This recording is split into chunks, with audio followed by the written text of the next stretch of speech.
বিশ্বকাপে আলজেরিয়া বনাম আর্জেন্টিনা মধ্যকার ম্যাচটিতে জিতবে কারা, কি বলছে সমীকরণ, পরিসংখ্যানেই বা এগিয়ে আছে কোন দল? এসব প্রশ্নই এখন ঘুরপাক খাচ্ছে ভক্তদের মনে।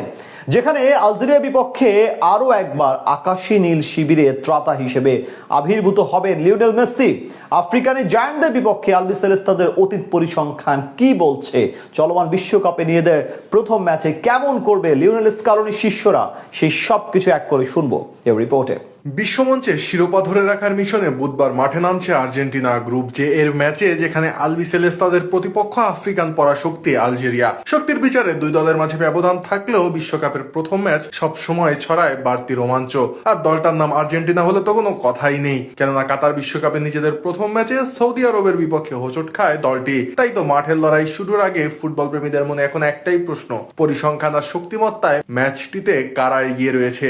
যেখানে ইতিহাসের পাতা উল্টালে দেখা যায় যে আন্তর্জাতিক ফুটবলে এই দুই দলের মুখোমুখি হওয়ার নজির রয়েছে মাত্র একবার। 2007 সালের 5 জুন স্পেনের বার্সেলোনায় অনুষ্ঠিত হওয়া সেই প্রীতি ম্যাচে ফুটবল বিশ্ব দেখেছিল গোলবন্যার এক লড়াই, যেখানে আলজেরিয়ার কঠিন প্রতিরোধ ভেঙে 4-3 গোলের ব্যবধানে জয় পেয়েছিল আর্জেন্টিনা। সেই রুদ্ধশ্বাস ম্যাচে তরুণ লিওনেল মেসি আর্জেন্টিনার হয়ে একাই করেছিলেন জোড়া গোল, আর বাকি দুটি গোল এসেছিল কার্লোস তেভেজ ও এস্তেবান কাম্বিয়াসোর পা থেকে। আর প্রায় 2 দশক আগের সেই জয় বিশ্বকাপে আলবিসেলেস্তাদের আলজেরিয়া ম্যাচের আগে মানসিক স্বস্তি দিচ্ছে। উপরন্তু আর্জেন্টিনার বর্তমান দলটির শক্তি ও ভারসাম্য আকাশী নীল শিবিরকে আলজেরিয়ার বিপক্ষে বহুগুণে এগিয়ে রাখছে। যেখানে কোচ লিওনেল স্কালোনির অধীনে বর্তমান আর্জেন্টিনার এই দলটি কেবল কাগজে কলমে শক্তিশালী নয়, বরং মাঠের পারফরমেন্সেও এক অদম্য শক্তির নাম। যেখানে বর্তমান বিশ্ব চ্যাম্পিয়ন ও কোপা আমেরিকা জয়ী দলটির সবচেয়ে বড় শক্তি তাদের দলীয় বোঝাপড়া ও ধারাবাহিকতা। এর বাইরে স্কালোনির দারুণ সব ট্যাকটিক্স যে কোনো সময় প্রতিপক্ষের রক্ষণভাগ ভেঙে চুরমার করতে সক্ষম। এর বাইরে দলটিতে মিডফিল্ডের নিয়ন্ত্রণ ধরে রাখার জন্য রয়েছেন রদ্রিগো ডিপল, অ্যালেক্সিস ম্যাকালিস্টার ও এনজো ফার্নান্দেজদের মতো বিশ্বমানের তারকা ফুটবলাররা, যারা বলের দখল ধরে রেখে ফরওয়ার্ড লাইনে নিখুঁত পাস জোগাতে সিদ্ধহস্ত।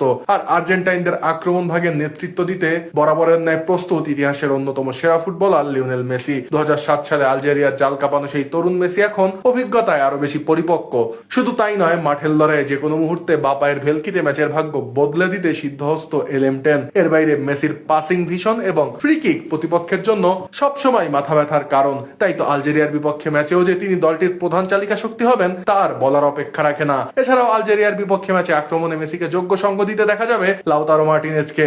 আর সুযোগ পেলে তরুণ ও গতিময় এই স্ট্রাইকার যে প্রতিপক্ষের ডিবক্সে পজিশন নিতে এবং গোল করতে উন্মুখ হয়ে থাকেন তার বলার অপেক্ষা রাখে না। শুধু আক্রমণ ভাগ নয়, আর্জেন্টিনার রক্ষণ ভাগ এখন যে কোনো সময়ের চেয়ে অনেক বেশি শক্তিশালী। যেখানে ক্রিশ্চিয়ান রোমেরো এবং লিসান্দ্রো মার্টিনেজের মতো ডিফেন্ডাররা যে কোনো শক্তিশালী আক্রমণ রুখে দিতে প্রস্তুত। আর গোল পোস্টের নিচে এমিলিয়ানো মার্টিনেজ নামক যে প্রাচীর রয়েছে তা ভেদ করা আলজেরিয়ার ফরওয়ার্ডদের জন্য মস্ত বড় এক পরীক্ষা হতে যাচ্ছে। অন্যদিকে রিয়াদ মাহরেজের আলজেরিয়া আফ্রিকান ফুটবলের অন্যতম সমীহ জাগানো দল হলেও আর্জেন্টিনার মতো বিশ্বমানের দলের বিরুদ্ধে পুরো 90 মিনিট একই ইন্টেন্সিটি বজায় রেখে লড়াই করা তাদের জন্য বেশ কঠিনই হবে। যেখানে আর্জেন্টিনার গতি, স্কিল আর স্কালোনির ট্যাকটিক্যাল শ্রেষ্ঠত্বের সামনে আলজেরিয়ার রক্ষণ ভাগ বড় রকমের চাপের মুখে পড়বে। সর্বোপরি পরিসংখ্যান ও সাম্প্রতিক বিবেচনায় আলজেরিয়ার বিপক্ষে ম্যাচটি আর্জেন্টিনা যে ক্লিয়ার ফেভারিট সে কথা বলাই যায়।